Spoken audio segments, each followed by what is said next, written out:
Nggak ada orang miskin di Quran. Nggak ada. Kalau tidak kaya cukup. Quran surah 53 ayat 48 itu.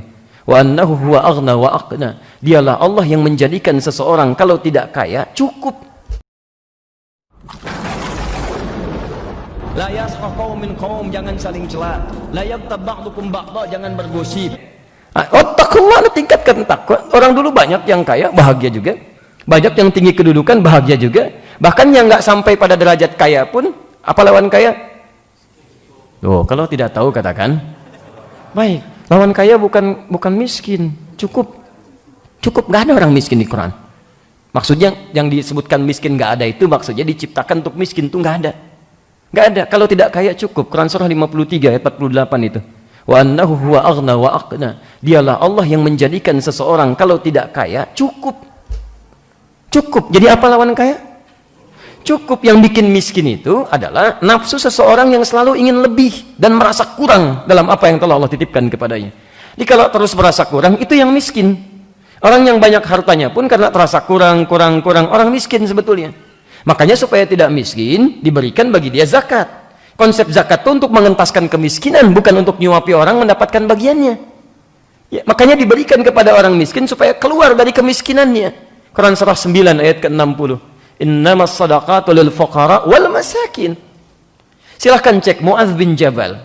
Dikirim oleh Nabi ke Yaman di periode beliau sallallahu alaihi wasallam. Mengamati orang Yaman sampai kembali. Rasulullah SAW meninggal dunia. Masa Umar bin Khattab diutus ke Yaman. Masya Allah, jadi gubernur.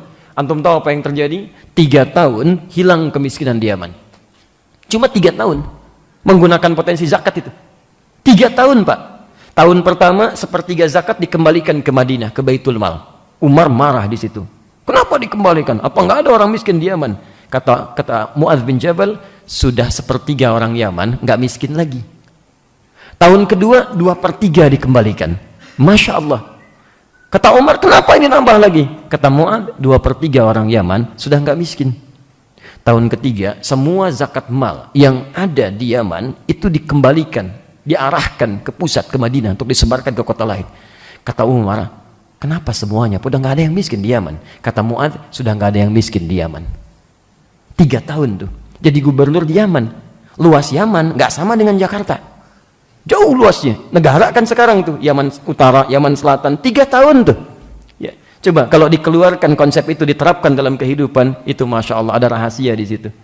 Selesai ya. Jadi kalau Anda masih merasa miskin dengan zakat ya, belum bisa membantu, infak boleh untuk orang miskin. Quran surah kedua ayat 215, posisi paling kanan sebelah bawah. Yas'alunaka madza yunfiqun qul ma anfaqtum min khair falil walidain wal aqrabin wal yatama wal masakin. Kasih infak supaya keluar dari kemiskinan.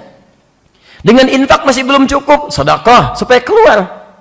Tapi kalau sudah dengan zakat belum cukup, infak belum cukup, sedekah belum mengeluarkan Anda dari kemiskinan juga, Anda perlu dikasih apa lagi?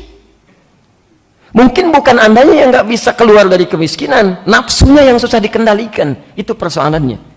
Dan nafsu di Quran lawannya takwa. Silahkan cek. Nafsu disebutkan 115 kali, takwa disebutkan 115 kali. Jadi kalau takwa Anda bisa ditingkatkan, nafsu bisa ditekan. Makanya nanti di antara cara untuk meningkatkan takwa, salah satunya puasa. Bukankah puasa bisa menekan nafsu? Silahkan Anda cek. Ketika ayat puasa turun, kapan ayat puasa diturunkan? Cepat katakan. Itu. Masya Allah. Ayat puasa turun hari Senin tanggal 2 Sya'ban tahun kedua Hijrah. Turun ayat 183 surah Al-Baqarah, posisi paling kiri sebelah atas.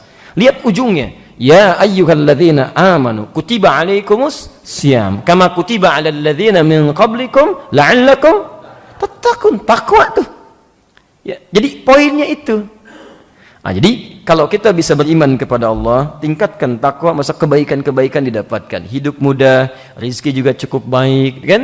Kebahagiaan didapatkan, ilmu mudah diraih. Dulu anak-anak para ulama itu dari sejak zaman sahabat, di periode Nabi SAW, kemudian zaman sahabat, zaman tabi'in, itu ketika mulai tumbuh, yang diasah takwanya dulu. Ya, diarahkan ke masjid, rahmukallah. Kenal dulu dengan Allah lewat sholat. Kemudian diarahkan menghafal Quran. Itu kalau Quran dengan sholat sudah bagus, kesananya tuh ringan sekali. Demi Allah saya katakan, penghafal Quran itu terbuka semuanya. Jadi asal tidak macam-macam lah. Asal nggak macam-macam dibuka oleh Allah, rizkinya mudah, hidupnya lapang, tenang pikirannya, ringan gitu. Ya. Jadi kalau Anda ingin mendapatkan kemudahan di rumah, ada keberkahan, jadikan satu di antara anak-anak Anda penghafal Quran. Ini nasihat saya, jadikan satu jadi penghafal Quran. Masa di antara anak nggak ada yang hafal Quran? Allah titipkan satu, belum jadi penghafal Quran. Dua, belum juga. Tiga, belum juga. Sudah 10 anak, belum juga. Anda butuh berapa anak lagi? Coba cek. Kalau belum ada cucunya, ayo cepat. Mumpung masih belum kiamat gitu kan, masih ada waktu, kita maksimalkan. Ayo, kalau perlombaan dunia itu bukan untuk kita, orang beriman tuh akhirat lombanya. Antum ngapain ngejar dunia? Berlomba kok sama orang nggak beriman, sayang antum. Ya, nggak ada di situ untuk kita, nggak ada.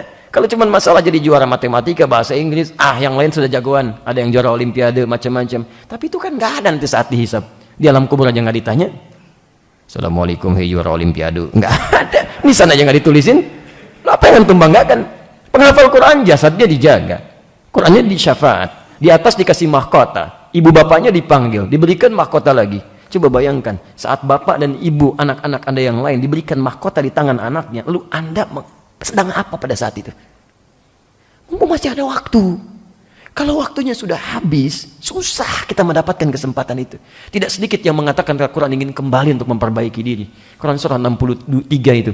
Ya, ayat ke-9 sampai 11. Fa asaddaqa wa akum minas solihin. Ya Allah, tolong ya Allah, beri kesempatan ya Allah. Saya pengen merubah hidup saya ya Allah. Tolong ya Allah, sejenak saja ya Allah untuk beramal saleh, meningkatkan sedekah ya Rabb. Tapi sudah enggak bisa.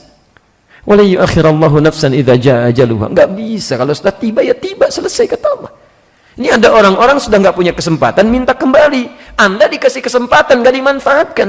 Anda butuh kesempatan yang mana lagi? Dan paling aneh begini, sadar bahwa kemarin itu banyak salahnya, sadar banyak kelirunya, sadar banyak kurangnya. Seharusnya orang yang sadar yang kemarin banyak salahnya, sisanya jangan salah lagi. Itu poinnya. Masa sudah mengerti banyak yang kurang kemarin, sekarang masih kurang juga? Anda butuh kesempatan berapa lama lagi? Halo? Gitu kurang lebih gitu kan? Coba kita manfaatkan dalam kebaikan poin-poin ini.